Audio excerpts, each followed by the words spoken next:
Porque ele é homicida desde o princípio, citando o livro de Gênesis, desmascarando. Ele não é só esta coisa macabra de chifre que eles desenham, ele também é religioso, ele também é crente. E Paulo desmascarou ele em 1 Coríntios. Pastor Edival está conosco e falamos com ele essa semana e convidamos ele para estar nesta manhã para ministrar para nós o estudo da palavra, e ele atendeu prontamente. Queremos recebê-lo com alegria, deixá-lo à vontade para que o Senhor o use em suas mãos. Amém, meus irmãos? Fique à vontade, pastor. Aleluia. Graças a Deus. Bom dia a todos. Bom dia no nome de Jesus Cristo. Vamos então ler a palavra do Senhor em Apocalipse capítulo 4. Apocalipse capítulo 4.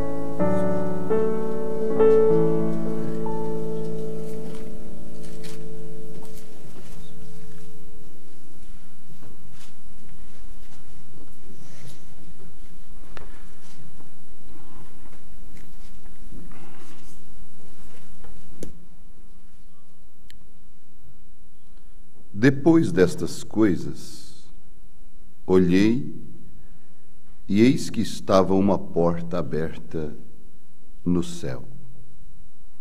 E a primeira voz que, como de trombeta, ouvira falar comigo, disse: sobe aqui, e mostrar-te-ei as coisas que depois destas devem acontecer. Amém. Pai, em nome de Jesus Cristo, que o teu Espírito Santo venha vivificar esta palavra. Nós temos algumas anotações, porém são somente anotações. Se o teu Espírito não vir e não abençoar, nada podemos fazer.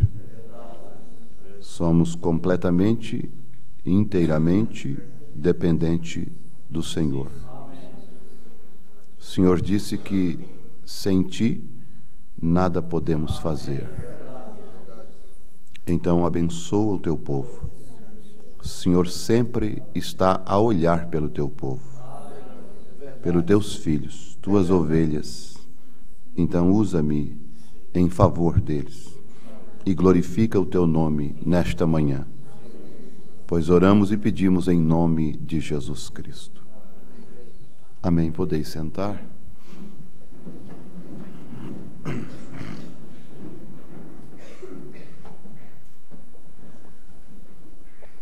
Graças a Deus que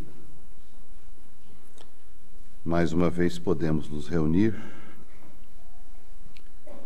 ainda um tempo tão especial, vamos assim dizer, no tempo mais especial que há para o povo de Deus, para a noiva do Senhor Jesus Cristo. O livro de Apocalipse é, por assim dizer,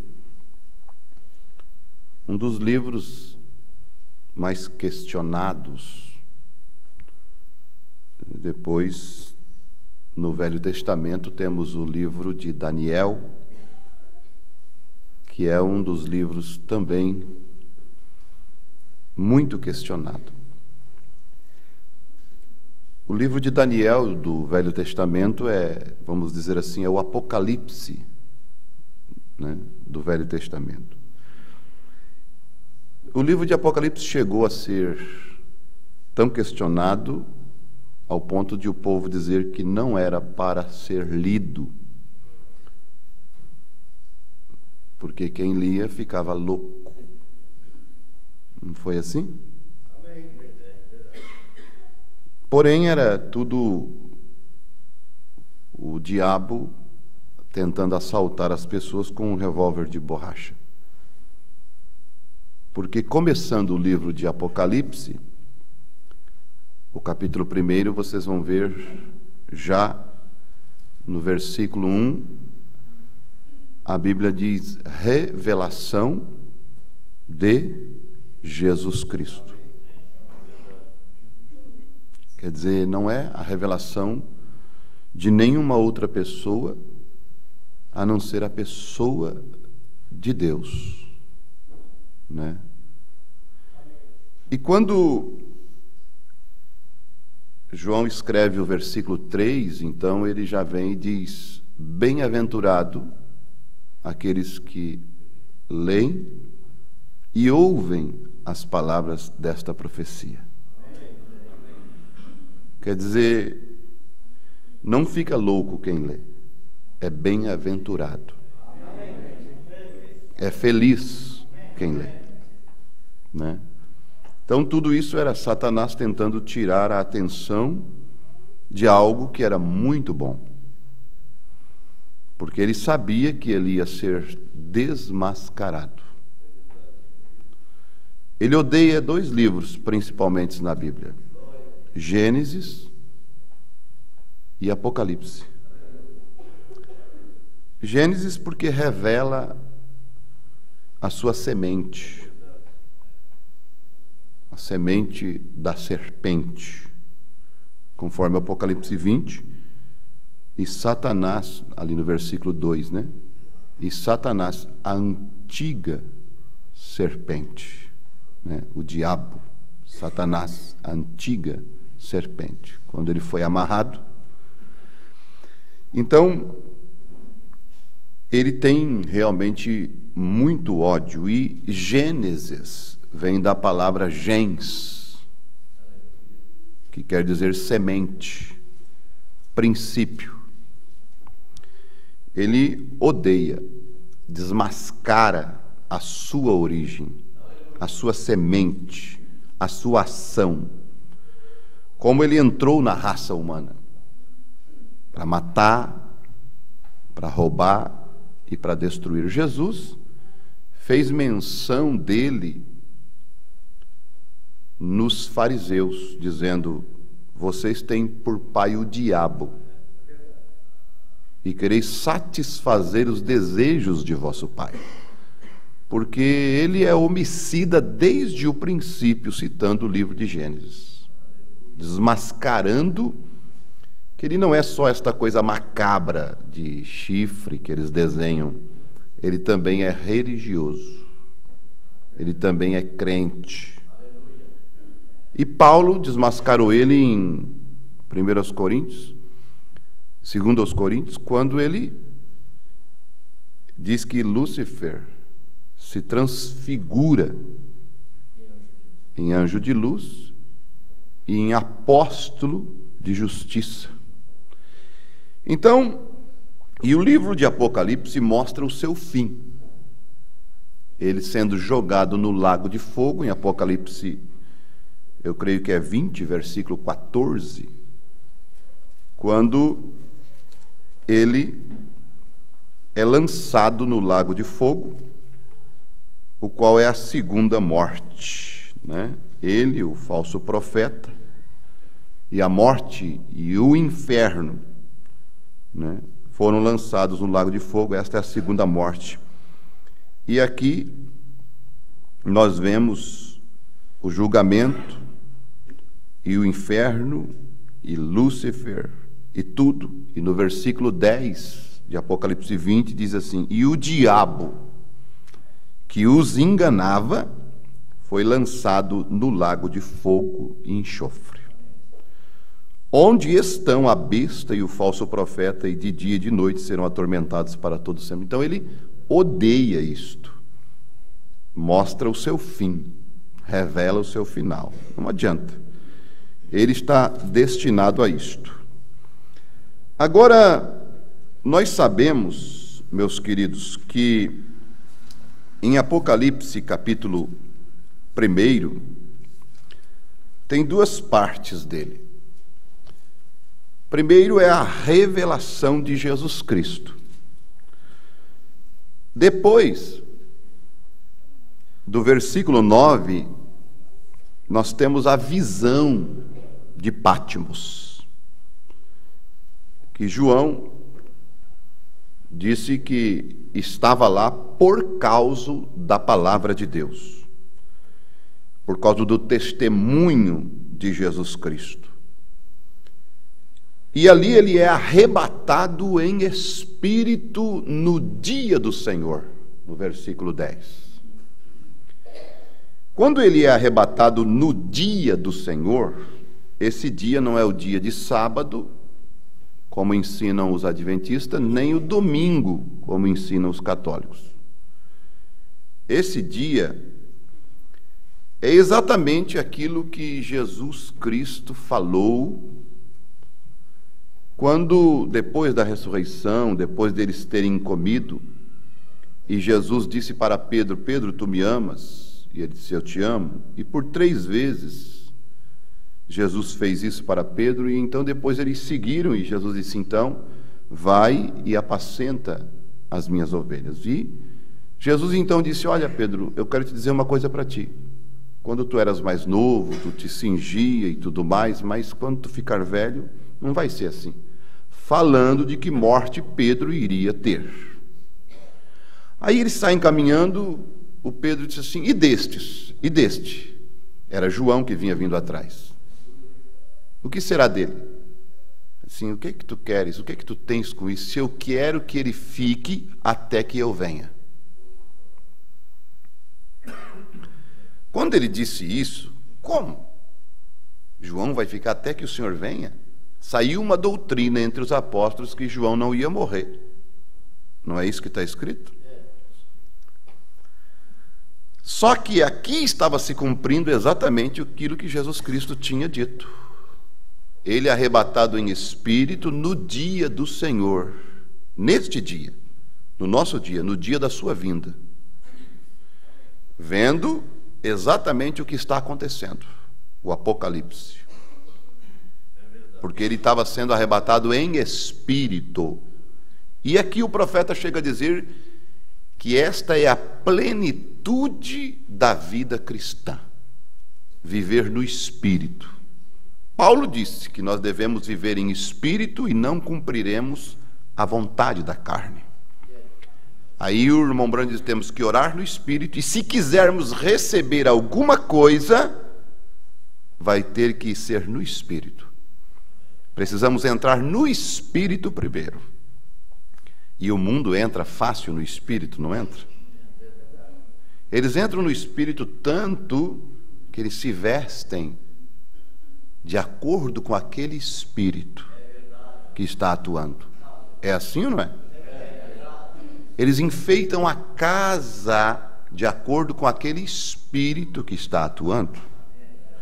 Você vai ver que no dia da política, no tempo da política, cada casa enfeita a sua casa com a bandeira do partido, porque é o espírito que está operando.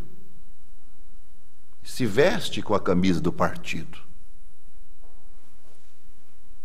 E nós não dizemos nada.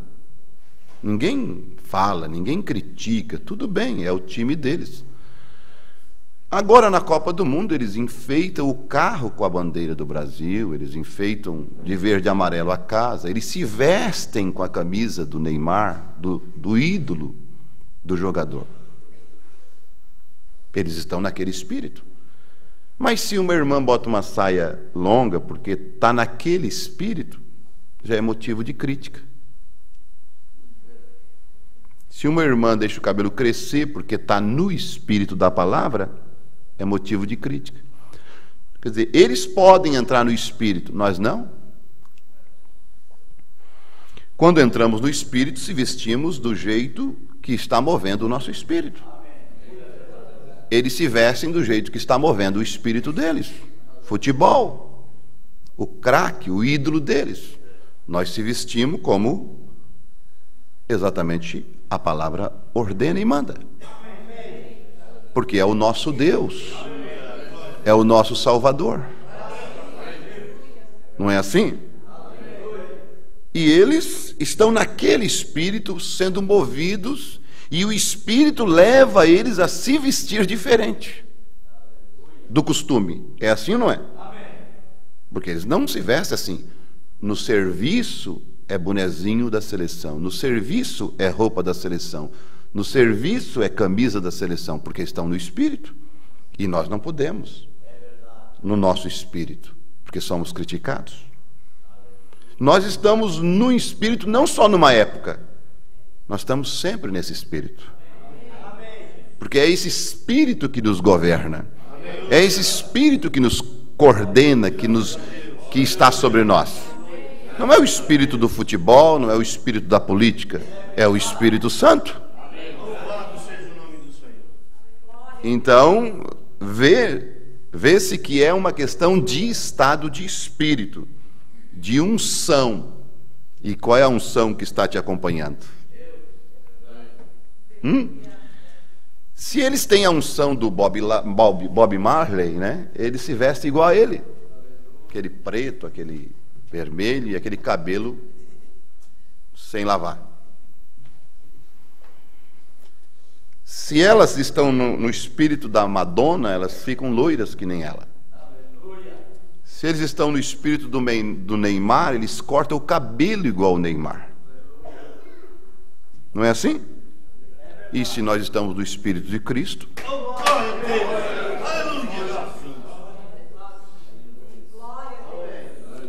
Isso não é filosofia, isso é fatos. Isso não é ideia, isso é fatos. Ah, mas é a doutrina de... Não, nós estamos falando de realidade. De coisas acontecendo. Então, eu fui arrebatado no Espírito. Andai em Espírito. Orar no Espírito. Cantar no Espírito. É diferente. E nós vivemos no Espírito Santo. Por isso, vivemos, cantamos, louvamos exatamente aquilo que está no nosso espírito. Não é assim? E nós estamos então em Apocalipse 1. E vocês vão ver que aqui, quando no versículo 11, a Bíblia diz que dizia: eu sou, olha só, e eu ouvi, no versículo 10 primeiro, a parte B, e ouvi detrás de mim uma voz, uma grande voz, como de trombeta. Lembra que nós lemos no Apocalipse 4, que também João ouviu uma voz como de trombeta, dizendo: sobe aqui? E ele disse que foi igual àquela que ele tinha ouvido primeiro, que foi exatamente essa aqui do versículo 10, que dizia: eu sou o Alfa e o Ômega, aleluia, o primeiro e o derradeiro. Sabe o que ele está dizendo aqui? Eu sou o primeiro e o último. Ele está dizendo aqui que ele é o Jeová do Velho Testamento. Ele não está dizendo que eu sou a segunda pessoa da suposta Santíssima Trindade. Não. Eu sou o primeiro e o último.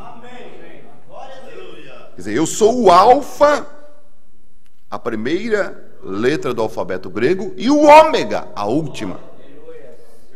Veja, o primeiro e o derradeiro. E o que vês, João, que tu estás olhando, e João não estava nesta dimensão, porque ele estava na ilha chamada Patmos, uma ilha para criminosos, que foi usado pelo Império Romano, que inclusive antes de João ser desterrado para esta ilha, ele foi colocado num caldeirão de óleo fervendo, e por 24 horas ele ficou fervendo, mas ele tinha uma palavra, ele tinha uma promessa, ele tinha algo que segurava ele.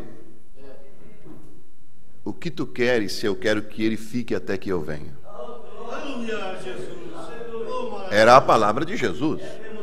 E aquilo não tinha como Roma matá-lo.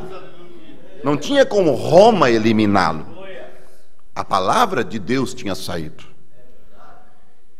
E ele estava aqui exatamente no Espírito. E ele ouviu esta voz, uma voz como de trombeta. Aí você vai ver que trombeta, quando se fala em trombeta na Bíblia, não é um tê, não. Paulo disse, se a trombeta der um sonido incerto, quem se preparará para a batalha? Por isso não pode simplesmente subir aqui no púlpito e sair tocando trombeta para lá para cá, ninguém entende nada. Vai numa igreja, todo mundo está falando língua estranha na mesma hora, quer dizer, é uma Babel. Não é um culto, é uma Babilônia, na verdade. Então você vai ver que nós estamos aqui dando o sonido certo. Para quê? Porque se você está tocando o toque de recolher e você não sabe, você toca um toque de avançar, você bota o exército todo na morte. Aí é toque de avançar, toca um toque para ir almoçar. Então tem que tocar um sonido certo, com revelação, com discernimento, com sabedoria.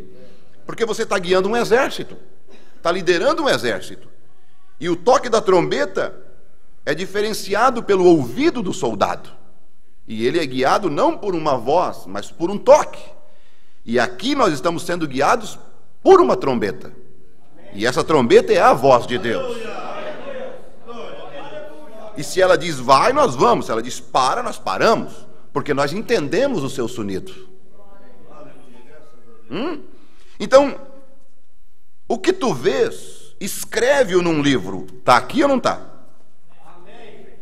Está escrito? Está enviado para mim, para você? Está aqui, ele falou, está aqui. E envia-o às 7 igrejas que estão na Ásia: a Éfeso, a Esmirna, a Pérgamo, a Tiatira, a Sardes, e a Filadélfia e a Laodiceia. O que são estas 7 igrejas? Estas 7 igrejas da Ásia, elas foram tipificadas como os 7 períodos de tempo que Deus tratou com o povo gentil. Esse período é chamado de plenitude dos gentios. Vocês têm o quadro das 7 eras. E em Romanos capítulo 11, vocês vão ver Paulo falando sobre a oliveira e o zambujeiro bravo. Ele fala que os gentios são o zambujeiro bravo. E vocês conhecem aquele hino? Oliveira verdadeira, Cristo é, dele fui enxertado. É tirado de Romanos 11. Nós somos o zambujeiro bravo que fomos enxertados na oliveira chamada Jesus Cristo. Amém. Mas até quando? O versículo 25 de Romanos 11 diz até quando? Observe. Até quando? Olha o que Paulo fala. Porque não quero, irmãos, que ignoreis este segredo, para que não presumais de vós mesmo que o endurecimento veio em parte sobre Israel, até que a plenitude dos gentios haja entrado. Então, esta plenitude é chamada das 7 eras da igreja, que são estas 7 cartas enviadas exatamente às 7 igrejas que estavam na Ásia.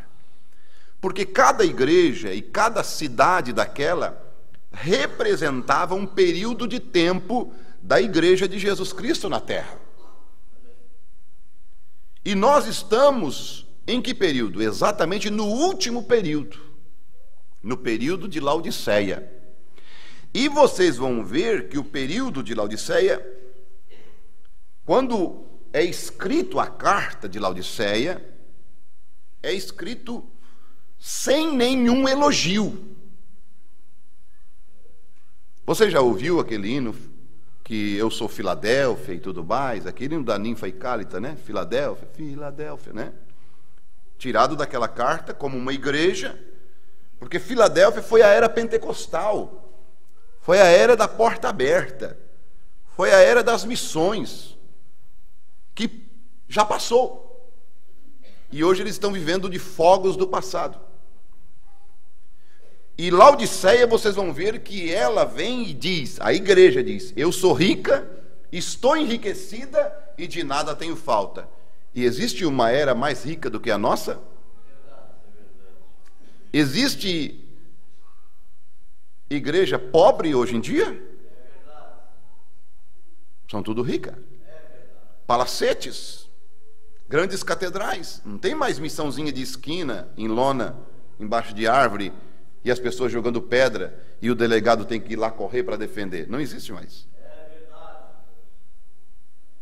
Porque é a era em que nós estamos vivendo. Mas Jesus olha para ela, porque ela tem redes de televisão, ela tem redes de rádio, ela tem grandes impérios, ela tem fazenda, ela é rica. Ela tem o governo na mão dela, ela tem o deputado, ela tem o prefeito, ela tem o governador. Quer dizer, ela é rica, é a era de Laodiceia. Veja, mas ela que diz. Mas quando Jesus olha para ela, Jesus dá o diagnóstico como um médico que bate o raio-x ou uma tomografia computadorizada e diz, não, tu és pobre, miserável, cega e nua. Por quê? É Apocalipse 3, por quê? Porque é exatamente o estado espiritual que Jesus veja, não é o natural. A pessoa pode estar debaixo de uma ponte e ser milionária. A pessoa pode estar morando numa casa de papelão e ser milionária. E pode estar morando num palácio e ser pobre. E eu sempre uso uma frase, as pessoas são tão pobres hoje em dia que a única coisa que elas têm é dinheiro.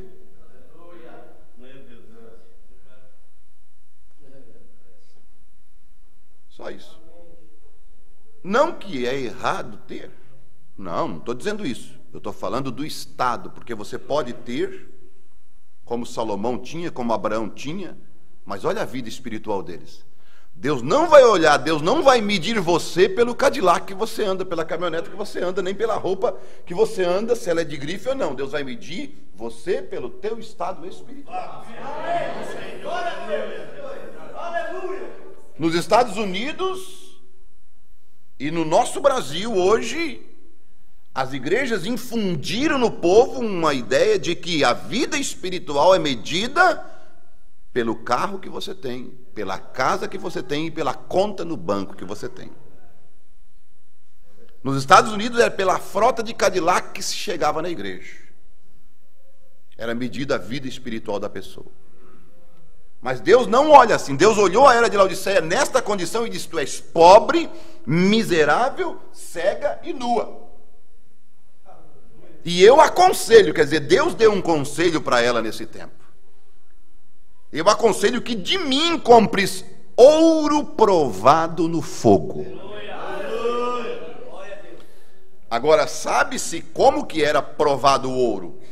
Como que era purificado o ouro naqueles dias? Porque você tem que ler a Bíblia de acordo com o período. Era colocado no fogo e batido, para tirar o que era de barro, de terra, de pirita dele, para ficar só o ouro. E o ouro só ficava puro quando o indivíduo pegava e via ele próprio refletindo, como um espelho. Não, agora ele está pronto, agora ele está puro. Por isso que Jesus Cristo disse, aconselho que de mim compres ouro provado no fogo. Isto é, provado é um caráter formado de Jesus Cristo na fornalha da aflição. Tem caráter formado sem sofrimento? Não tem. Não existe. Pega um indivíduo nascido de berço de ouro e vai dando tudo para ele, sem ele precisar suar um pouquinho. E o Bill Gates disse assim, a minha fortuna eu vou deixar não para os meus filhos, eles vão ter que trabalhar que nem eu. O Obama disse, as minhas filhas vão ter que também trabalhar como eu trabalhei. Não sei se é só fachada, mas eles disseram isso, são frases dele. Porque se não tiver esforço, a bicicleta não tem valor, né? Se não tiver esforço, o carro não tem valor. Se não tiver esforço, a roupa é jogada em qualquer canto. Pagou 150 conto, vai lá estar jogada lá no banheiro. Tudo bem, porque não teve esforço, não saiu dos lombos dela, né? Ganhou facilzinho, claro. Mas deixa ela trabalhar para ver. A minha blusa que eu paguei tanto. Ah, agora sim, tu pagou tanto, né? Mas quando era só a mãe que comprava e dava, daí podia ficar jogada. Agora, depois, a minha blusa que eu paguei 150, o que é que está fazendo aqui? Jogada, misturada com essas outras roupas sujas. Ah, tá. Agora tem valor. Uhum. Então tem que haver um caráter formado na fornalha da aflição.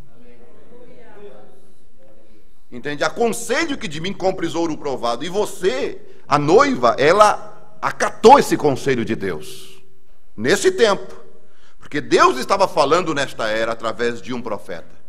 Que profeta?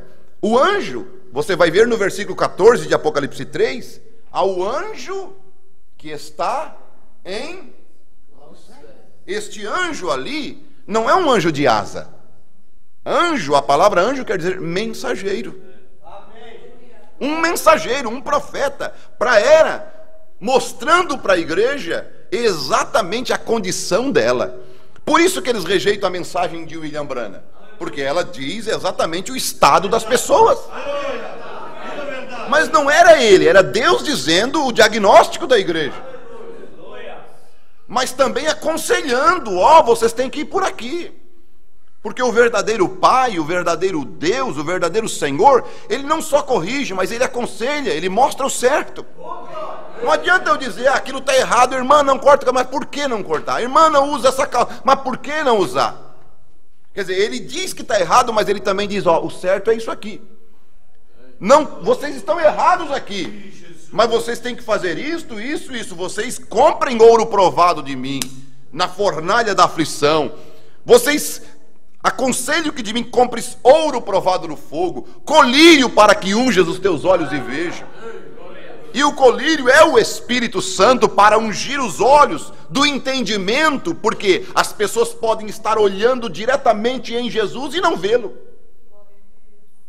Mas como, pastor? Pega Lucas 24 e você vai ver dois discípulos no caminho de Emaús, que um dos nomes deles era Cleopas, e olharam para Jesus e disse assim: vem cá, és tu peregrino em Jerusalém e não sabe dessas coisas que estão acontecendo, que Jesus de Nazaré falou que ia ressuscitar, e estava falando com ele. E as pessoas estão falando com ele na Bíblia, mas não sabe que tem que se batizar em nome dele. Não sabe, não consegue ver. A mulher lê a carta aos Coríntios, lê a carta de Timóteo, lê a carta de Pedro e não sabe que ela não pode pregar, porque ela não consegue ver. O teólogo lê a Bíblia 10 vezes. Ah, és tu maior do que o nosso pai Abraão, que já leu a Bíblia 5 vezes? Não é assim que eles dizem? Como que és tu maior do que o nosso teólogo, que já leu a Bíblia, que estudou em Pindamonhangaba e tudo mais? És tu? Não dependemos disto. Então Pedro, o que seria de Pedro? Nunca esteve num colégio.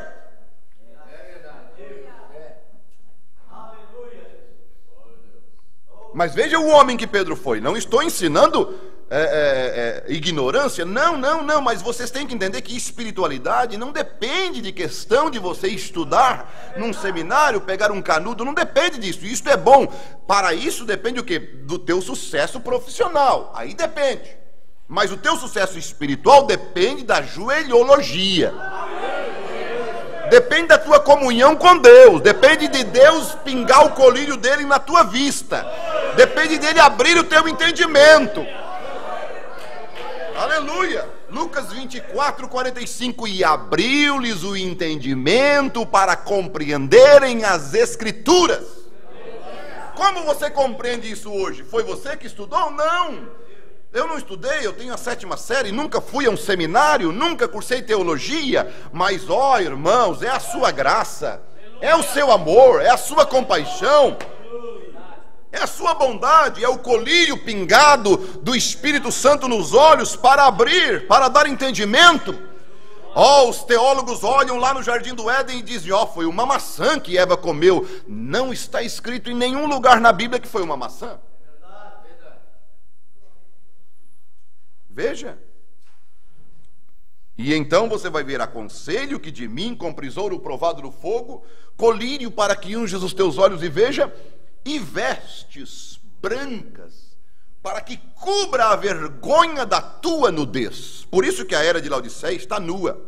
Por quê? É exatamente a situação do gadareno de Marcos 5, nu. E andando aonde? No cemitério. Sim, cemitério. Sepulcros. De sepulcro em sepulcro, dormindo ali, longe de tudo, isolado. Um renegado. Sem Deus. Até que chegou Jesus. É até que chegue Jesus. Então esse Deus chega e mostra exatamente isso nas eras da igreja.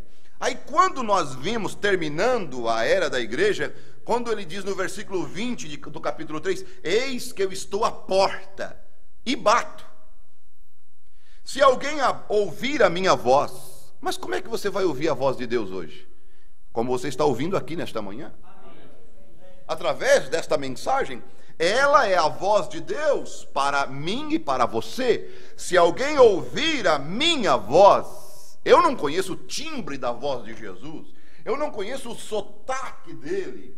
Eu sei que ele falava o aramaico, mas eu não conheço, mas eu ouvi a voz dele nesses últimos dias. Por quê? Porque ele usou uma voz, ele usou cordas vocais, pregas vocais humanas, ele usou lábios humanos, ele usou seres humanos, ele usou alguém para falar a sua palavra. A voz era de um homem, mas a palavra era de Deus. Veja, e se alguém ouvir a minha voz, eu ouvi. Mas você também ouviu? Eu também ouvi, pastor. E eu pergunto, você abriu a porta? Porque ouvir, tudo bem. Alguém pode chegar na frente da tua casa, bater, te chamar, e você fica com a porta fechada. Você ouviu a voz do indivíduo que estava do lado de fora, mas você não abriu a porta, não adiantou de nada. Ele ficou do lado de fora, continuou do lado de fora, não entrou, e você não se beneficiou, não conheceu quem era, não teve. E Jesus bate e as pessoas ouvem a voz dele muitas vezes, mas eles abriram a porta. Por quê? Porque esta porta, meu querido, ela é interessante, que vocês já sabem que ela só tem chave do lado de dentro. Ela não tem chave do lado de fora. Então só quem pode abrir é quem está dentro. Só eu posso abrir, só você pode abrir.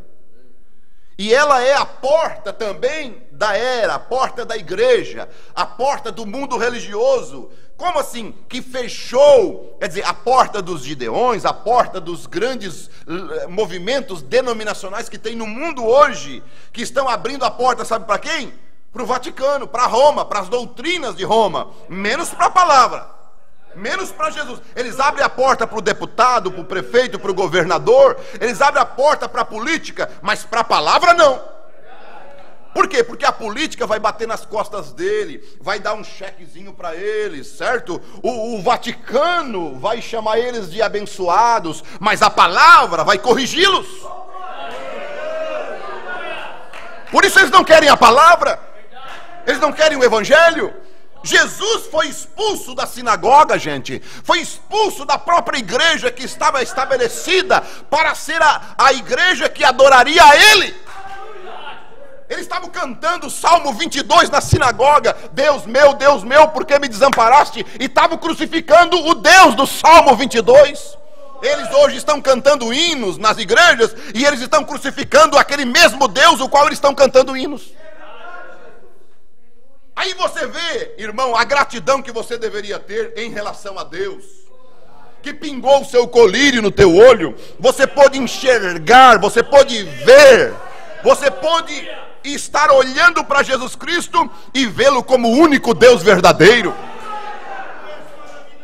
Você não tem um binóculo desfocado, você tem um binóculo ajustado por um profeta, ajustado por um profeta. E quando esse profeta ajustou o teu binóculo, você viu não 3 pessoas, uma só.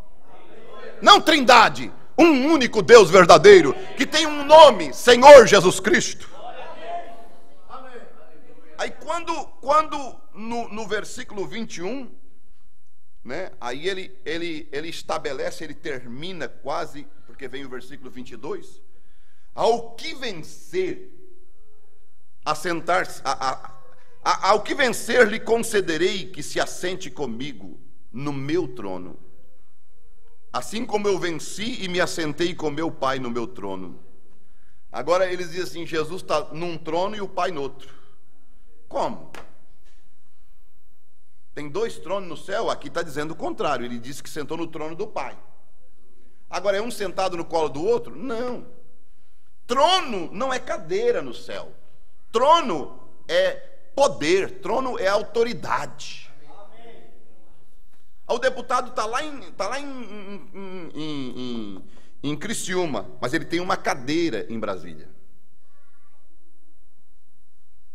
Ele tem um trono, e ele está fazendo aquilo lá por causa da cadeira que ele tem lá, por causa do trono que ele tem lá, por causa da autoridade que ele tem lá. Ele está assinando lá no outro lado do país por causa da cadeira que ele tem lá no parlamento, por causa do trono que ele tem lá. E quando ele disse, assentar-se-á comigo no meu trono, assim como eu venci e se assentei no trono de meu Pai, quer dizer, vocês vão ter a mesma autoridade que eu recebi de meu Pai. Aleluia, glória a Deus. E outra, nenhuma era da igreja recebeu esta promessa, só a era de Laodiceia. Por quê? Porque vocês lembram, meus queridos, quando os filhos de Zebedeu, a mãe tão carinhosa, tão abençoadinha, mestre, lembram dela? Permita que os meus 2 filhos, Tiago e João, sentem um à tua direita e um à tua esquerda no reino. Lembram disso?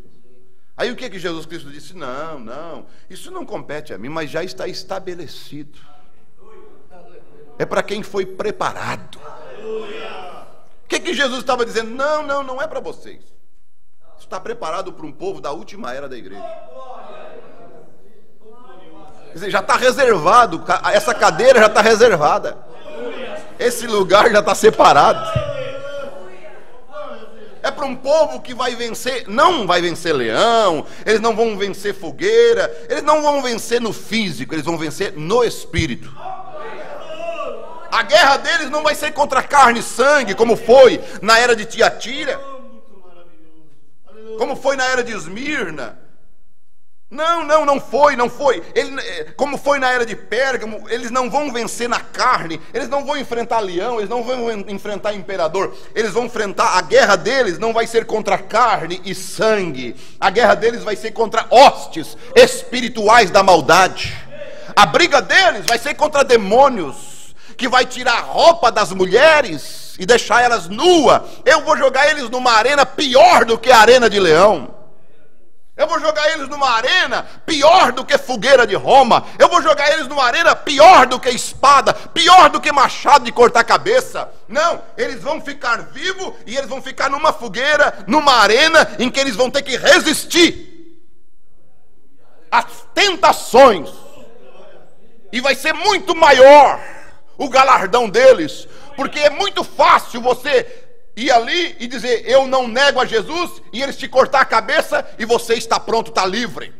A pior tortura é deixar a pessoa viva e ficar torturando, e nós estamos exatamente numa rinha dessa, onde tem internet para todo lado, onde tem computador para todo lado, onde tem mulheres para todo lado, onde tem Jezabel, outdoor, propagandas de zoeiras, propaganda de boates, propaganda de luzes e tudo mais, aonde as mulheres estão se oferecendo, aonde o diabo, a jogatina, aonde tudo, o mundão está assim, ó, é de vocês, vocês pegam o diabo, colocou, escancarou, e você tem que se manter. Essa é a pior arena que existe. Seria muito fácil enfrentar um leão e você ser destroçado e pronto, acabou. Minutos, acabou o teu sofrimento, acabou a tua luta. Mas você tem que viver 50 anos, 60 anos ali, ó, lutando, resistindo ao diabo. Ó, irmão, isso é que é vitória. É por isso que esta igreja vai sentar no trono dele.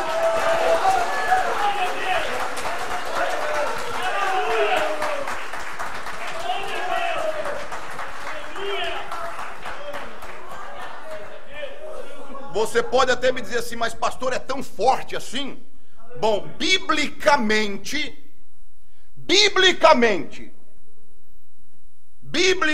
deixa eu te dizer uma coisa para você, biblicamente, mulher mal vestida é pior do que o próprio Lúcifer em pessoa. Deixa eu tirar o meu óculos aqui, porque vocês podem até me xingar.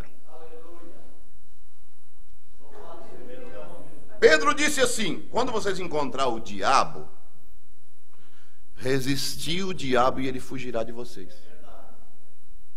Vocês não precisam fugir dele. Encaro ele, cara a cara, resista ele e ele, ó.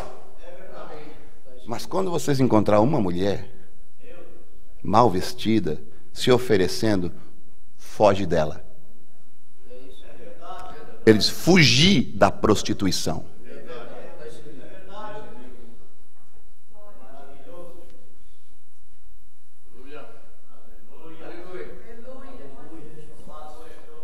Mas é tão forte assim, pastor? Não sei. Só sei de uma coisa. Esse é o tempo em que o diabo jogou tudo que ele tinha do inferno e mais um pouco para a terra. E tudo o que Deus tinha no céu, ele também mandou para a terra. É um confronto de força párea.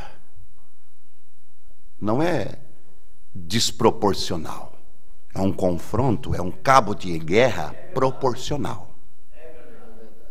Deus não nos deixou sem o armamento. Porque o diabo iria vir com tudo. O diabo botou a seleção dele, Deus botou a dele. Sim. Os melhores. Os melhores, sim. Quem? Você. Os melhores. Você é o melhor de Deus. Mas eu? Sim, você é o melhor de Deus. Mas e Davi, pastor? Não, se Davi vivesse hoje, ele não poderia resistir. Ele cairia no primeiro minuto do primeiro tempo. Porque se nos dias dele ele viu uma tomando banho, ele mandou chamar, nós vemos quantas aí? Ainda mais na cidade de vocês aqui.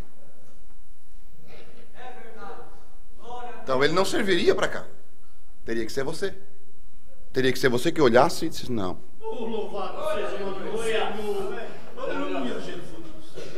Teria que ser nós. Veja, irmã, você foi escolhida para esse dia. Mulher, você foi escolhida para esse dia. E quando nós começamos o capítulo, vocês vão observar no versículo 22, quem tem ouvido, ouça o que o Espírito diz à igreja. Quem está falando conosco não é um homem William Branham, não, é o Espírito Santo através da palavra. Quem é que está falando conosco? Ah, mas é o pastor Edivaldo. Tudo bem, a carcaça é. Mas se você conseguir passar essa carcaça aqui e além disso ir a palavra, é o Espírito Santo falando. É Deus falando com você, porque Ele é a sua palavra.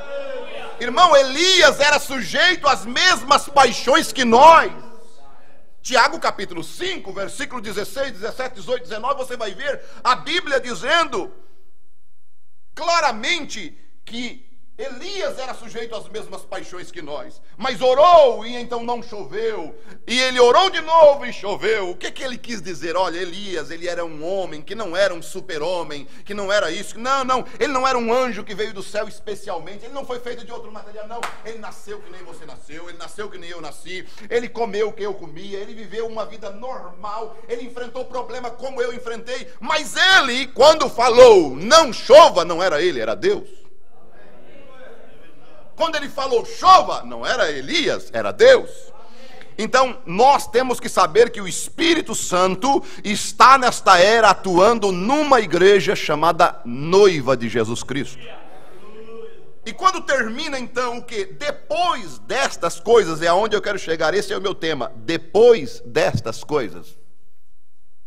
Que coisas? Destas que nós falamos, das eras da igreja, depois do período dos gentios. O que é que João viu depois do período dos gentios? Depois que terminar, depois que então tudo se acabar, o que é que vai acontecer? Ó irmãos, então eu olhei e estava uma porta aberta no céu. Meu Deus, uma porta aberta no céu? Sim, uma porta aberta no céu. Que porta? Que porta é esta? Bom, o livro de Daniel foi escrito em símbolo, o livro de Apocalipse também foi escrito em símbolo. Então quem é esta porta? São João capítulo 10, porque ele viu ela aberta, correto? Ele viu ela aberta. E então nós não vamos precisar da teologia para explicar isso. Vamos pegar a Bíblia mesmo, São João 10, que está escrito exatamente explicando quem é esta porta aberta, não é assim?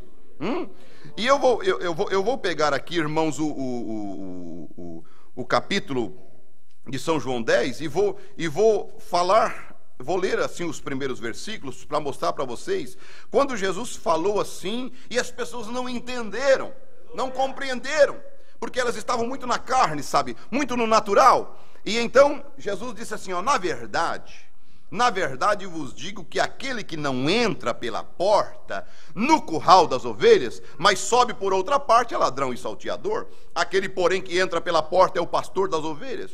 A este o porteiro abre, e as ovelhas ouvem a sua voz, e chama pelo nome, e as suas ovelhas, e as traz para fora. E quando tira para fora as suas ovelhas, vai adiante delas, e as ovelhas o seguem, porque conhecem a sua voz. Mas de modo nenhum seguirão o estranho, antes fugirão dele, porque não conhecem a voz dos estranhos. Jesus disse-lhes esta parábola, mas eles não entenderam o que era que lhes dizia. Veja, não é simplesmente ouvir, mas veja, então tornou, pois, Jesus a dizer-lhes, em verdade vos digo que eu sou a porta das ovelhas. Então entendemos que João estava olhando uma porta aberta no céu, então não era um quadrado assim, não, era uma pessoa. Esta pessoa se chama Jesus Cristo, que ele estava vendo no céu. Todos quantos vieram antes de mim são ladrões e salteadores, mas as ovelhas não os ouviram. Eu sou a porta, se alguém entrar por mim, salvar-se-á, e entrará, e sairá, e achará pastagem. Então, em primeiro lugar, você tem que entrar por esta porta aqui, neste dia, neste tempo, nesta hora, neste momento, porque haverá uma outra porta, e vai ser a mesma porta. Ela vai estar no céu. Quando? Quando as eras terminarem. Quando esta aqui se fechar, aquela vai se abrir. E quando aquela se abrir, então esta aqui estando fechada, não vai haver mais tempo de arrependimento.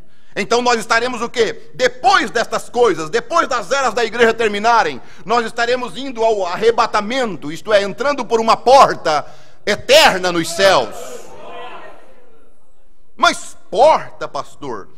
Céu tem porta? Bom, para começar, nós sabemos que Jesus Cristo não estava brincando quando ele olhou para Pedro e disse, Pedro, quero te dar uma coisa, vem cá. O que é? Eu vou te dar a chave do reino dos céus. Ele deu? Então Pedro tem. E se tem chave, tem porta. Para que queria dar uma chave?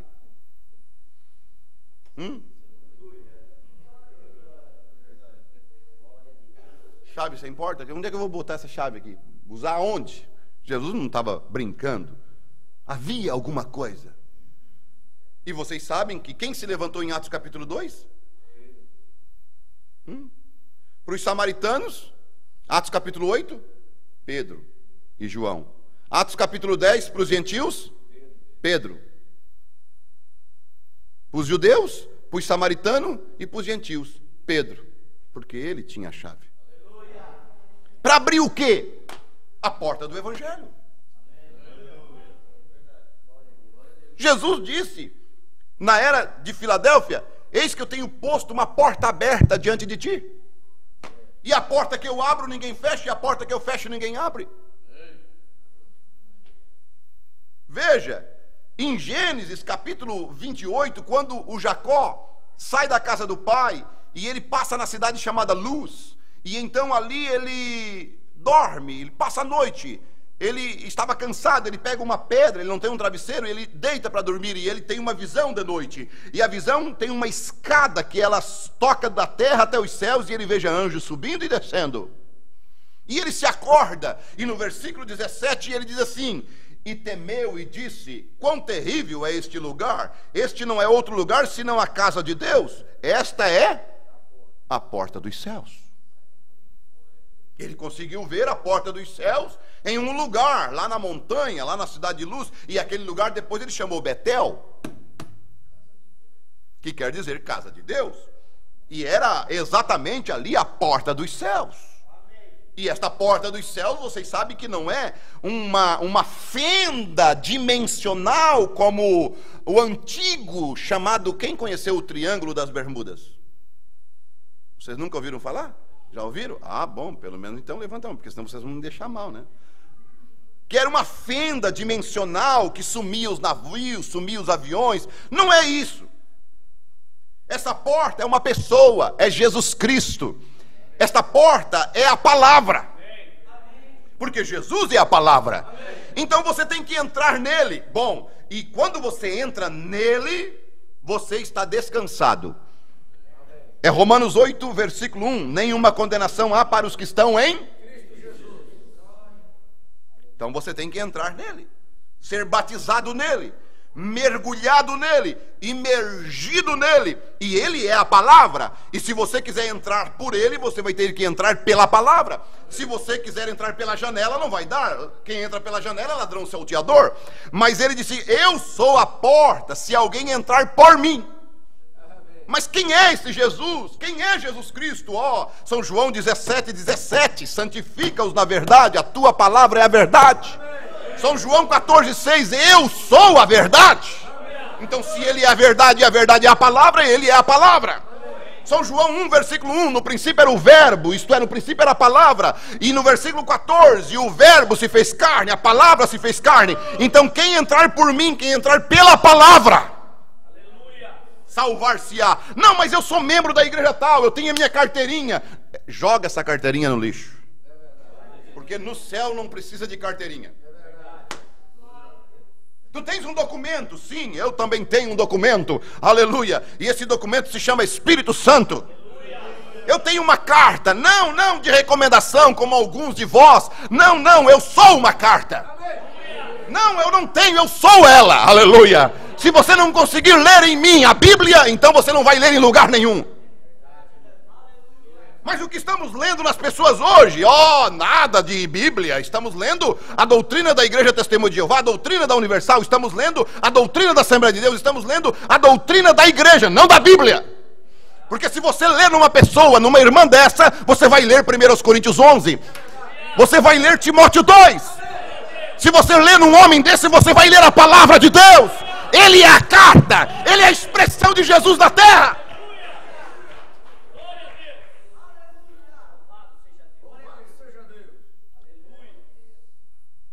Você quer entrar por ele?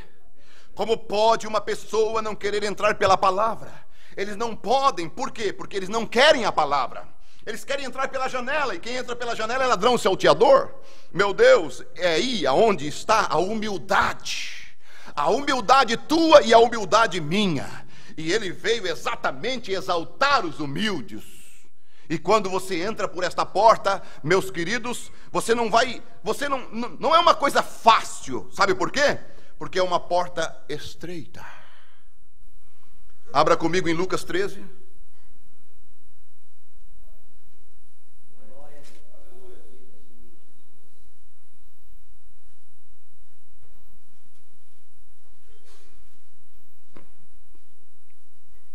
Lucas 13, 22 a seguir. E percorria a cidade e as aldeias, ensinando e caminhando para Jerusalém. E disse-lhe um: Senhor, são poucos os que se salvam? Boa pergunta, não é?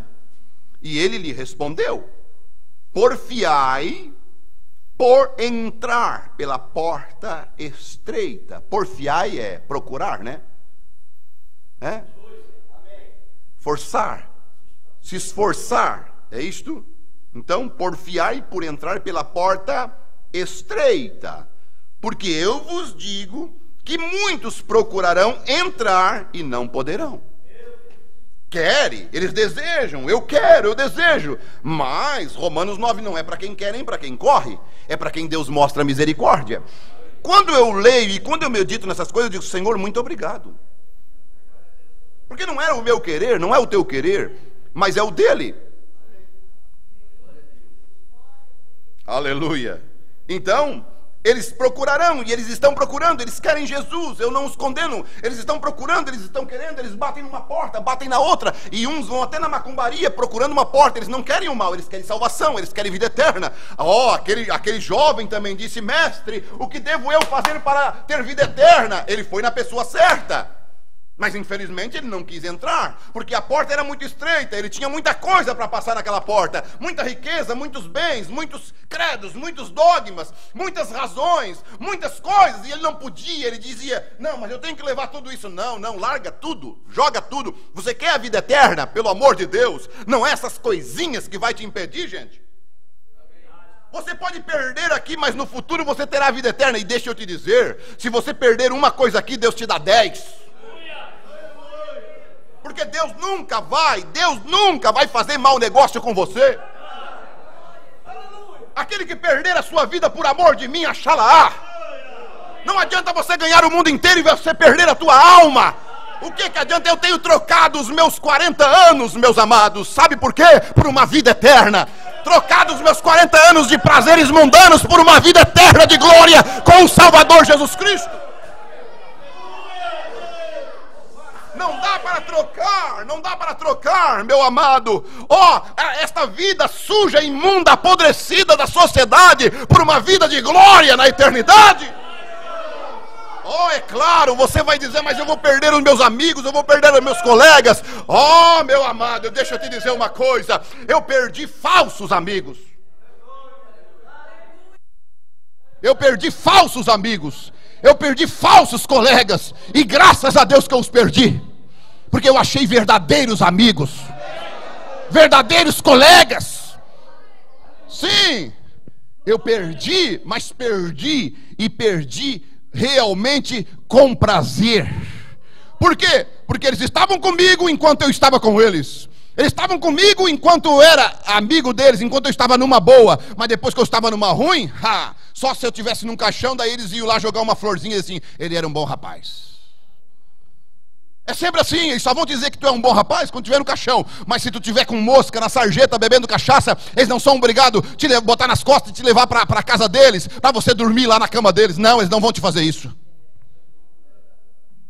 Não.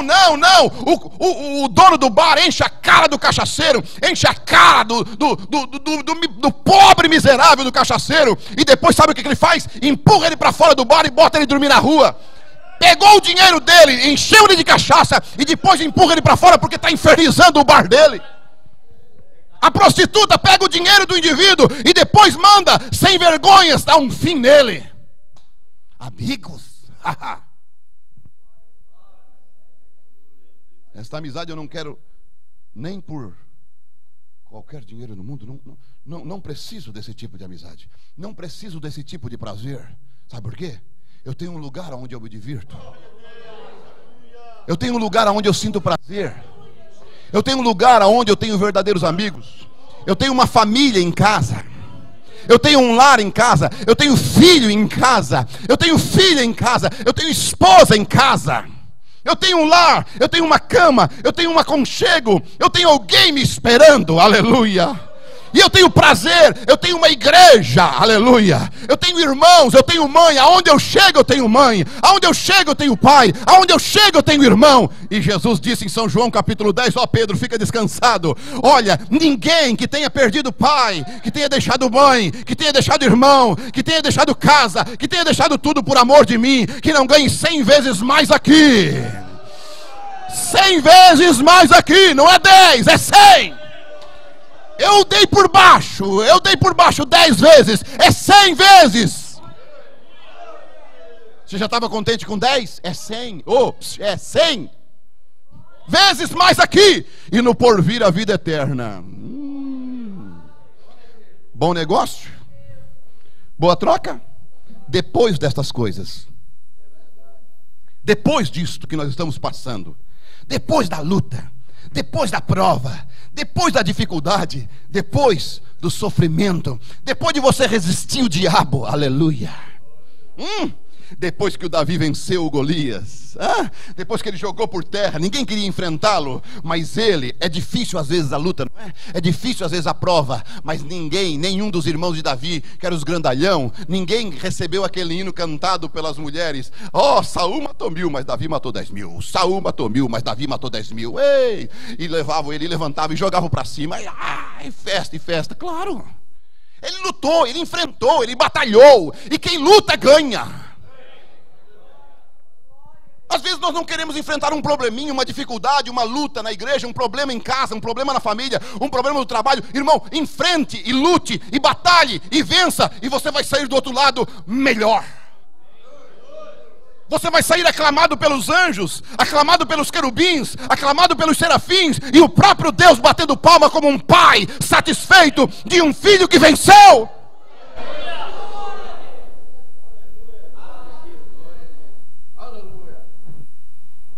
Depois dessas coisas, é escola, né? Não é para pregar.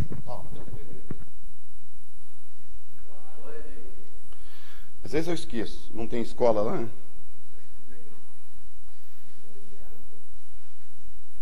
Então vamos calmar, né?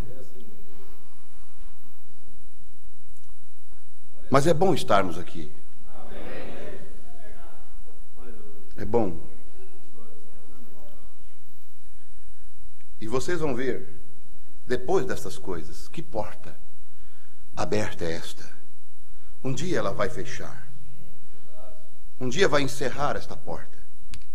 Um dia vai terminar isto. Um dia vai acabar. Um dia vai findar tudo. E aí, esta porta, São João 10, você está entrando por ela. Você está entrando pela palavra. Você não está entrando por uma porta larga, de facilidades. Não vai bagagem nela. Não. Largue. É uma coisinha que você gosta, que você ama, que você... mas eu me apego tanto nisso, pastor. Não vale a pena, gente. É falta de amor. Muitas vezes é dificuldade de perdoar, muitas vezes é dificuldade de se unir, de estar ao lado de alguém.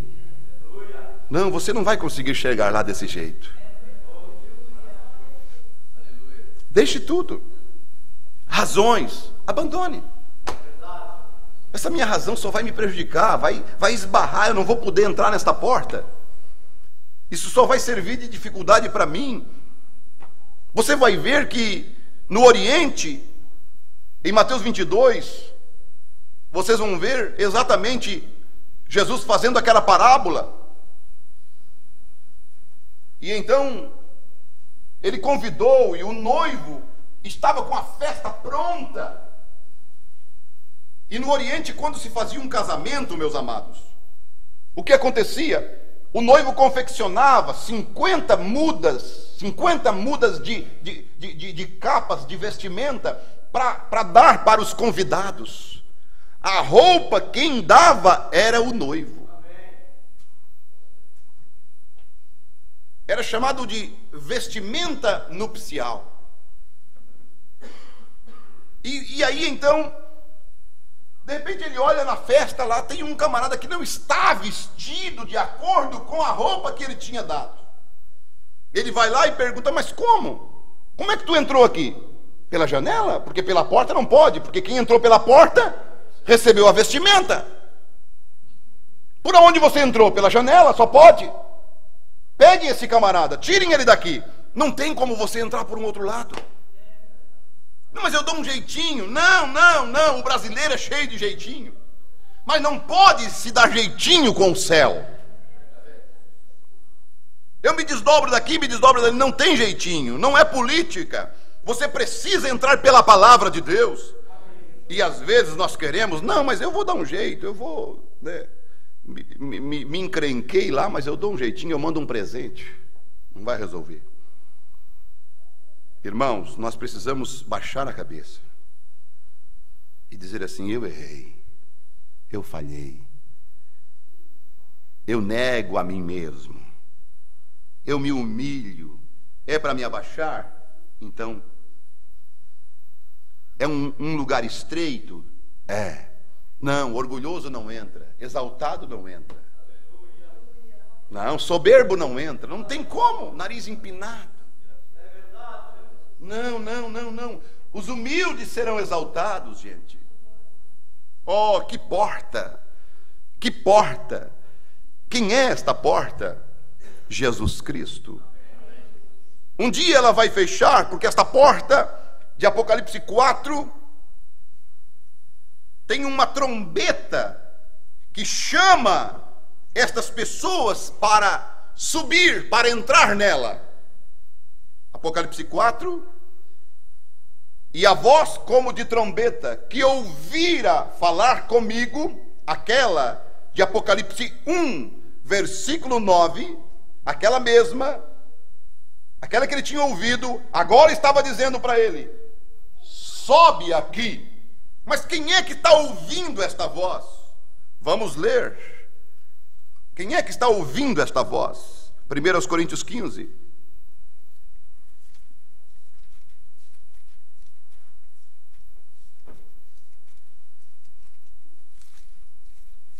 Vamos ler a partir do versículo 51.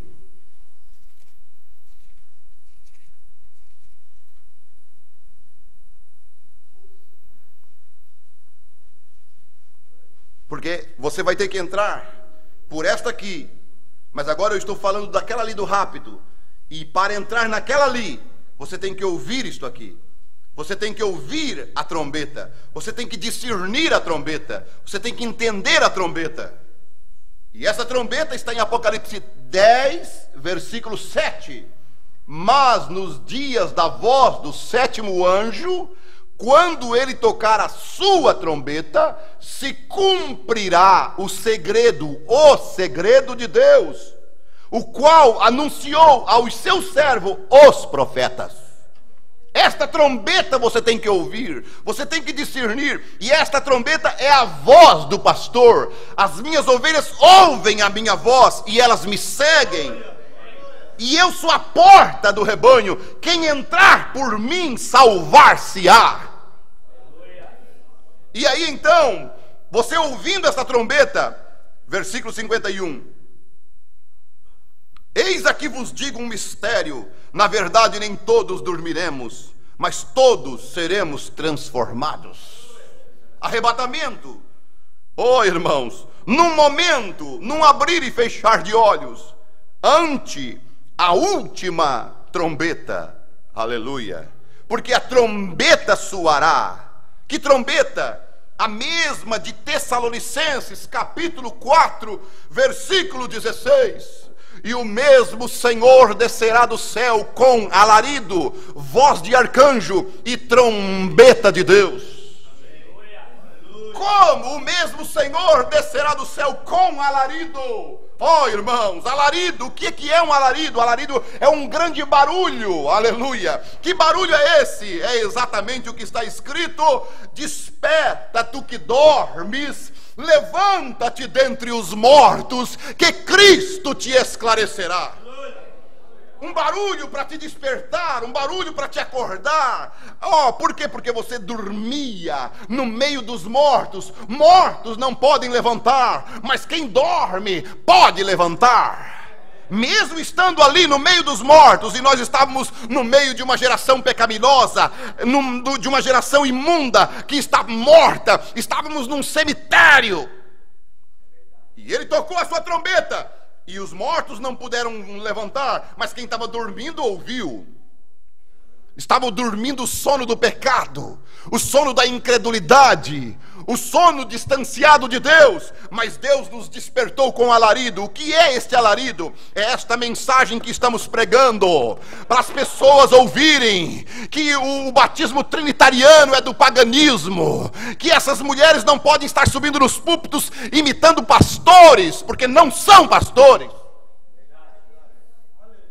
Esta mensagem que veio com pão asmo, vinho puro na ceia e o lava-pés, esta mensagem que veio trazer a doutrina apostólica para a igreja, é um alarido despertando a igreja, despertando quem estava dormindo no meio denominacional e se acordou, despertou, porque você ouviu, quando você ouviu, o batismo em nome do Senhor Jesus Cristo, aquela trombeta, pá, aquele alarido, e você ouviu aquilo.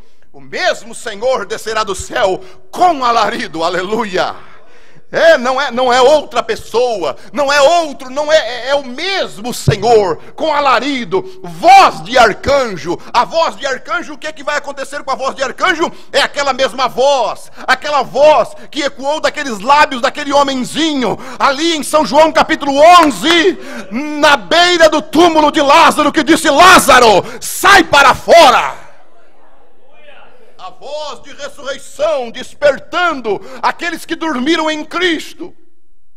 Meu irmão, teu irmão, a igreja que dormiu no Senhor vai ser despertada, aleluia. Veja, observe, nem todos dormiremos, mas todos seremos transformados. Para que eles vão ressuscitar? Sobre a voz de arcanjo? Para eu e você ser transformado, irmão. Para que ser transformado? Ser transformado para ouvir esta trombeta. Que trombeta? Esta trombeta que falou com João. Sobe aqui, João. Quando ele viu esta porta aberta no céu, quando o rapto começou a se desenrolar, quando os céus sobrenaturais foram rasgados, num momento, num abrir e fechar de olhos, irmão, ante a última trombeta, alarido, voz de arcanjo, e o que mais de Tessalonicenses 4,16? Trombeta de Deus, porque a trombeta soará e os mortos ressuscitarão. Como que eles vão ressuscitar? Como que eles vão levantar? Irmãzinha que dormiu, cabelos brancos, pele enrugada, 80 anos, 90 anos, como que ela vai ressuscitar? Incorruptível, aleluia. Ei, bendito seja Deus. E nós seremos o quê? Transformados. Porque convém que isto que é corruptível se revista da incorruptibilidade, e que isto que é mortal se revista da imortalidade. Ei, bendito Deus. Meu irmão, isso não é simplesmente alguma coisa incomum, não é alguma coisa pequena, é algo tremendo, porque a ciência busca pela fonte da juventude, a ciência procura um planeta que possa viver mais tempo do que o planeta Terra, a ciência procura a cura para isso, a cura para aquilo, irmão, está tudo aqui, aleluia. Aqui é uma fonte de juventude, aqui é uma fonte de incorrupção, aqui é uma fonte de transformação, a palavra de Deus.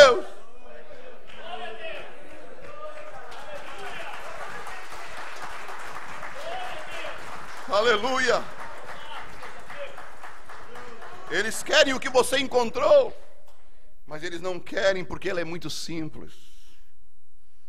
Veja, porque convém que isto que é corruptível se revista da incorruptibilidade, e que isto que é mortal, que pena, que coisa, que vida mais miserável.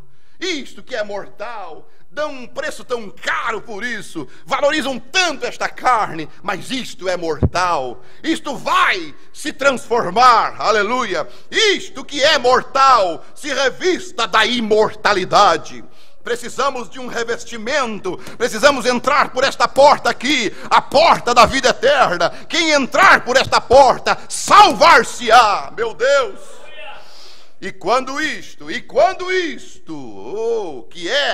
que é corruptível, se revestir da incorruptibilidade, e isto que é mortal, se revestir da imortalidade, então cumprir-se-á a palavra que está escrita. Qual? Tragada foi a morte na vitória. Sabe qual é o último inimigo a ser destruído? Segundo as Escrituras, é a morte. E a morte e o inferno foram lançados no lago de fogo. Todo mundo temia, todo mundo tinha medo, todo mundo isso, todo mundo aquilo. Tragada foi a morte na vitória. Onde está, ó morte, o teu aguilhão? Onde está o inferno, a tua vitória? Ora, o aguilhão da morte é o pecado, e a força do pecado é a lei. Então quem vive em pecado está sujeito à morte. Que morte? Não esta aqui, não, aquela que é a segunda morte do versículo 14 de Apocalipse 20. Veja, e o inferno e a morte foram lançados no lago de fogo. Esta é a segunda morte.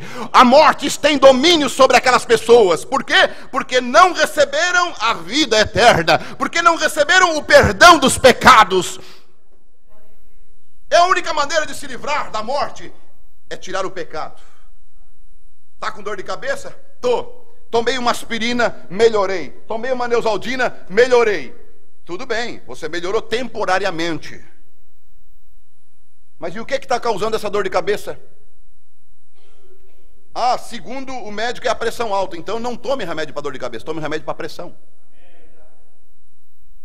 Por quê? Porque você vai morrer. De dor de cabeça? Não, de pressão alta. Mas se resolver o problema da pressão alta, não precisa tomar remédio para dor de cabeça. E o que as denominações estão dando é aspirina e Neosaldina. Só remédio para dor de cabeça. Eles vão lá, dão uma melhoradinha, voltam para casa e pronto. Só que daqui a pouco vai explodir.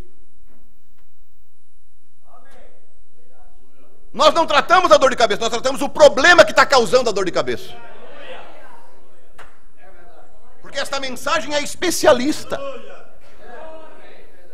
Ela vai na raiz do problema. E o problema é o pecado. E o pecado só tem perdão através do nome do Senhor Jesus Cristo.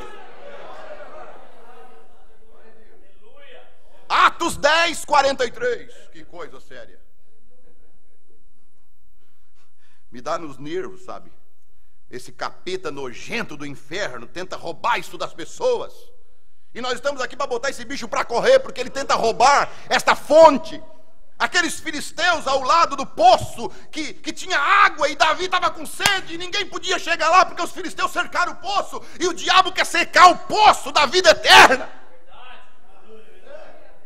Irmão, mas tem valente de Davi. Tem valente de Davi. Tem valente que não interessa. Vai jorrar sangue, a água vem com sangue, mas não importa, é o sangue nosso que nós derramamos para pegar esta água, para matar a sede do nosso Davi. Esta palavra é uma fonte de vida eterna. Tem capeta ao redor dela não tentando deixar você chegar nela, mas Deus enviou mensageiros para esse dia, para botar demônio por terra, para botar capeta por terra e deixar você beber desta água da vida, desta água eterna.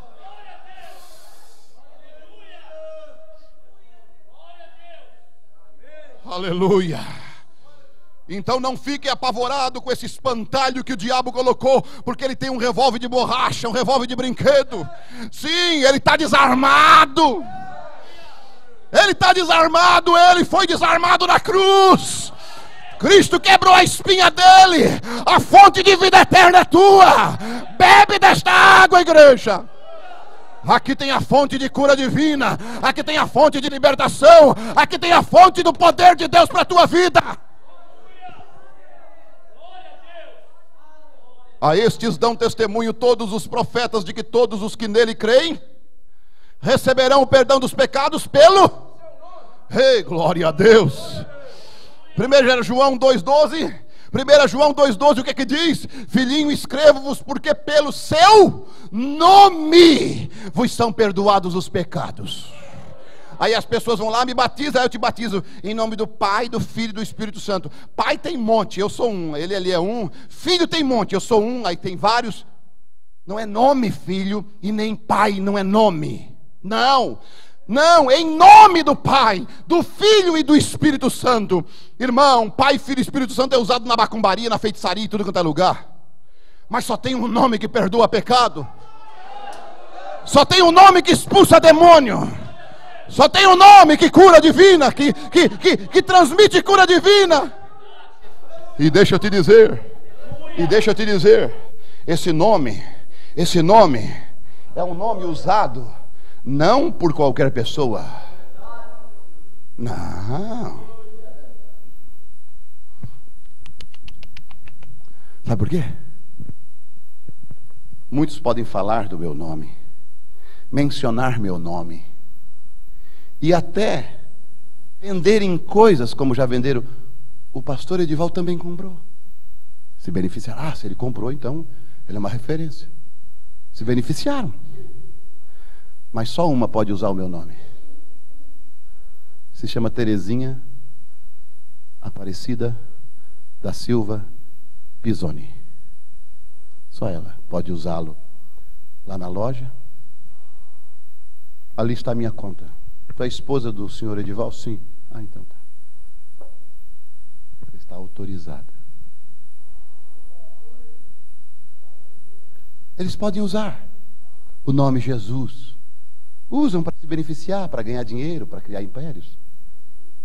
Jesus disse: quando estiver reunido 2 ou 3 em meu nome. As pessoas se reúnem em nome de Jesus hoje como se reunisse no nome de um Jesus que eu conheço lá em Bom Jesus, que tem em Caxias do Sul, tem um irmão chamado Jesus. Tem muitos com o nome de Jesus. Eles se reúnem como se estivesse reunido num nome de Jesus qualquer.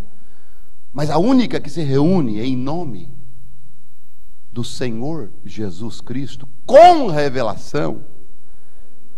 Porque eu posso, por exemplo, lá em Aranguá tem 2 Cláudio de Souza, e você chama Cláudio de Souza, qual deles tu está chamando? Jesus tem bastante, qual deles tu está chamando? Qual deles tu está invocando? Mas existe uma revelação que Pai, Filho e Espírito Santo são títulos de um Deus, Senhor Jesus Cristo. Quando Jesus nasceu, ele nasceu com o nome de Emanuel. Foi isto? Este era o nome dele. Foi-lhe dado um nome terreno chamado Jesus. Foi-lhe dado. Quando ele nasceu, ele já nasceu o Cristo. Mas foi-lhe dado um nome humano chamado Jesus. Por exemplo, qual foi o nome que me deram? Não foi o Pisoni. Pisoni eu já nasci. O nome que me deram foi Edival. Mas Pisoni eu já era quando nasci. Entendeu agora? Jesus, quando nasceu, ele já era o Cristo, mas foi-lhe dado um nome, Jesus. Por isso que em Atos 2:36, você vai ver Pedro dizendo: saiba, pois, com certeza, ó casa de Israel, que a este Jesus, o qual vós crucificastes, Deus o fez Senhor e Cristo. Senhor Jesus Cristo.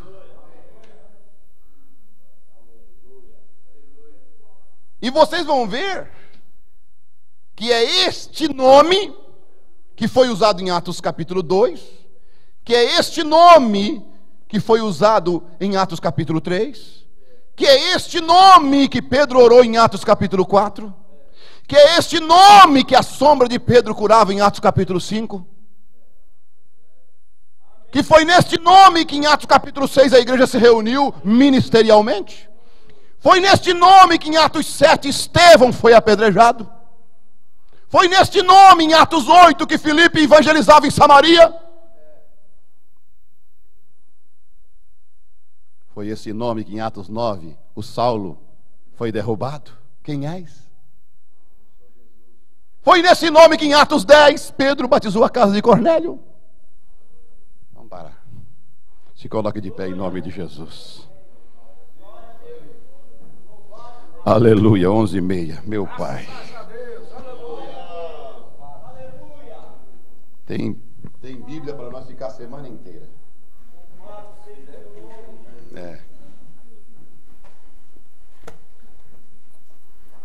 Se você não entrou nesta porta, deixa eu te dizer uma coisa para você. São João 6, verso 37. Jesus disse: todo aquele que o Pai trouxer virá a mim. Quem é que tem que te trazer? É Ele. Verso 44 diz: e todo aquele que o Pai trouxer, de maneira nenhuma eu lançarei fora. Você não vai ser jogado fora. Você não vai ser perdido se o Espírito Santo te trouxer. Ah, mas eu não senti, pastor, no meu coração. Já ouvi isso. Eu não senti. Atos 10,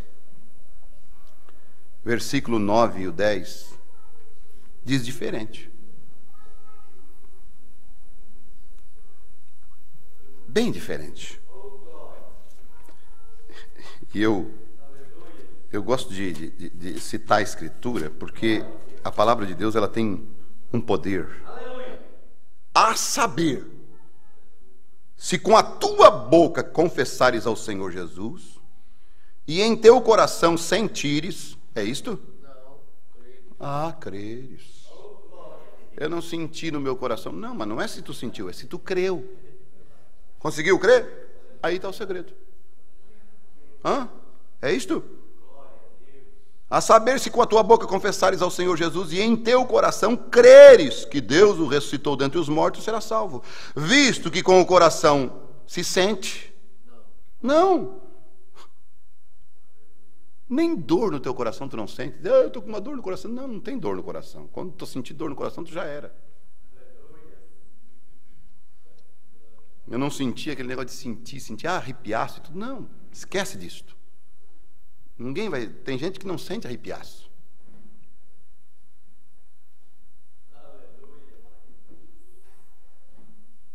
Visto que com o coração se crê para a justiça, não é se sente para a justiça, é se crê para a justiça, e com a boca se faz confissão para a salvação. Atos 8. Filipe, tem água ali, o que me impede de eu ser batizado? Se tu sente. Ah, se tu creres que Jesus Cristo é o Filho de Deus, creio. Então vamos, nem um arrepio, nada. Nem um sentir. Ele creu no que estava escrito. Se você crê, é o suficiente. Confessa com a tua boca, eu quero. Porque não adianta tu crer e ficar escondidinho. É a mesma coisa que eu gostar da guria e ficar para mim. Eu gosto, mas eu gosto dela e até estou namorando com ela, mas ela nem sabe. Eu gosto de Jesus, quero Jesus, queria ser salvo, mas ele nem sabe. Confessa com tua boca. Eu queria tanto ser curado, mas só aqui pensando, nunca abriu a boca. Jesus, me cura. Tu crê com o coração e confessa com a boca. Creu que pode ser curado? Confessa. Jesus, me cura, eu já estou curado. Pronto. Feche teus olhos.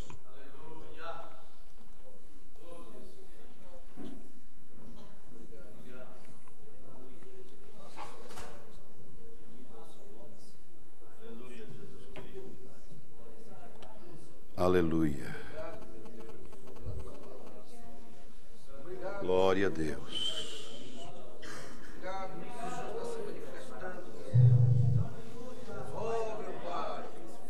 Santo Senhor. Obrigado, Jesus. Maravilhoso é o teu nome. Teu é o poder, a glória, a honra e o louvor. Ajude o teu povo, Pai. Tem alguém no nosso meio que conseguiu crer nesta manhã? Crê que Jesus Cristo te curou? Crê que Jesus Cristo batiza você com o Espírito Santo? Crê que Jesus Cristo te liberta nesta manhã? Crê que Jesus Cristo é o teu Salvador? Crê que Jesus Cristo é o teu Deus? Crê que o batismo é em nome do Senhor Jesus Cristo? Você consegue crer nisso? E você que nunca foi batizado em nome de Jesus, não gostaria de ser batizado? E fazer menção nesta manhã, dizer: eu quero ser batizado, eu creio neste batismo, eu creio nesta palavra, eu creio, eu quero entrar por esta porta. Eu estarei orando por você se você fizer isto. Se você deseja, Santo Espírito, obrigado, Pai. Continue abençoando o teu povo. Nada podemos fazer se o teu Espírito Santo não trouxer. Eu posso convidá-los, mas só o Senhor pode tocá-los. Só o Senhor pode revelar-se a eles, trazê-los para a tua palavra. Se você nunca foi batizado em nome de Jesus Cristo, e você deseja nesta manhã fazer uma confissão pública diante da igreja e dizer: eu creio que este é o batismo verdadeiro, e descer as águas em nome de Jesus, você vem à frente, eu vou orar por você.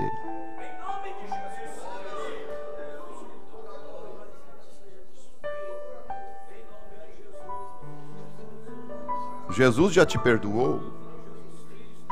Basta você dizer: eu creio, eu aceito, eu o recebo, eu quero entrar por esta porta estreita. Ela é a única porta de salvação. Mas eu não vou dar conta, pastor. Você consegue crer? Tudo é possível para aquele que crê. Obrigado, Pai, por tudo. Não estamos aqui para forçar, para insistir, mas receba, Senhor, a adoração desta audiência, o esforço desta audiência, e receba toda a honra e toda a glória, e edifica este povo com esta palavra, no precioso nome de Jesus Cristo. Obrigado, Pai.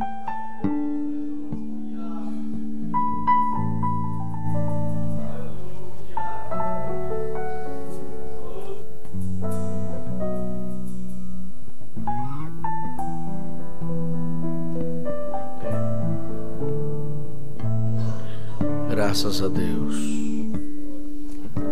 Que banquete maravilhoso esta manhã o Senhor tem nos dado.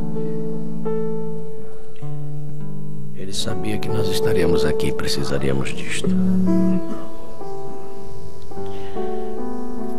E eu creio que Ele vai ainda falar em corações, que nesses últimos dias Ele está reunindo os seus eleitos. Eles estão surgindo de todos os lugares. Até mesmo eu estou surpreso pelo que Deus está fazendo, mas eu sei que Ele vai reunir os que são dele em torno de sua palavra. E vai colocá-los na palavra, não numa igreja, mas na palavra. Por isso que nesta manhã nós vamos batizar mais 2 pessoas. Não numa igreja, mas eles estão obedecendo à palavra.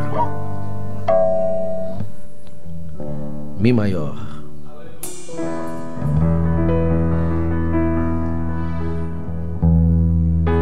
Deus, olhando do céu para a terra, não viu nenhum justo sequer. Até mesmo os seus seguidores o abandonaram, perdendo a fé. Pois éramos levados juntos aos ídolos mudos de condenação. Deus viu nossa necessidade e de boa vontade estendeu-nos a mão. E agora? Deus é tão bom, pois abriu a porta para você passar. Oh, aleluia! Deus é tão bom, pois abriu a porta para você passar. Quem é a porta? E a porta é Jesus. E a porta é Jesus. Vivíamos sempre caídos, perdidos por causa da transgressão. Jesus tirou-nos da rede, caindo a parede. Até aquela mulher que foi pega em adultério, foi aberta a porta para ela. Que adulterasse na lei de Moisés deveria ser morta. Ia ser mesmo. Levaram-na diante de Cristo neste mesmo ato, mas ele era a porta e ela passou. Aleluia! E ela passou. Deus é tão bom. Você pode agradecer a Deus porque Ele abriu a porta para você passar. Levante sua mão, agradeça a Ele e cante, aleluia. Deus é tão bom, pois abriu a porta para você passar. E a porta é Jesus. E a porta é Jesus.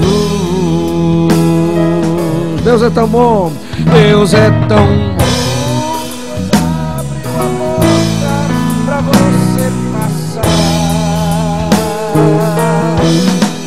Deus é tão bom, pois abriu a porta para eu passar. E a porta é Jesus.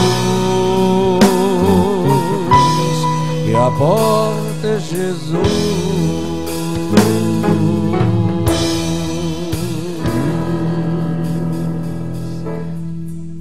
Nós te agradecemos, Senhor, porque esta porta foi aberta e nós encontramos ela. Ela é estreita, é verdade, porque ninguém vai fazer o que quer. Nós fazemos a vontade daquele que nos chamou. E obrigado por esta porta, que qual nos fizeste nos entrar. Nós estamos agradecidos ao Senhor por isto. Que o Senhor possa fazer com que esta palavra fique gravada em nosso coração e nós saímos daqui, meu Deus, pensando, mastigando isto, esta comida que o Senhor nos deu esta manhã, porque é uma comida forte que sai e dá para andar muitos dias com ela. Obrigado por isto, que o Senhor recompense o pastor Edival e que sejas com ele, que guarde sua vida, seu ministério, sua família, sua esposa, seus filhos e tudo que ele precisar, ajudando e dando saúde para ele prosseguir nesta caminhada. É isto que nós desejamos do fundo do nosso coração. Pai Celeste, prossiga conosco até em casa, nos guardando e nos livrando do mal, pois nós lhe agradecemos, meu Deus, no precioso nome do Senhor Jesus Cristo. Quantos dizem amém?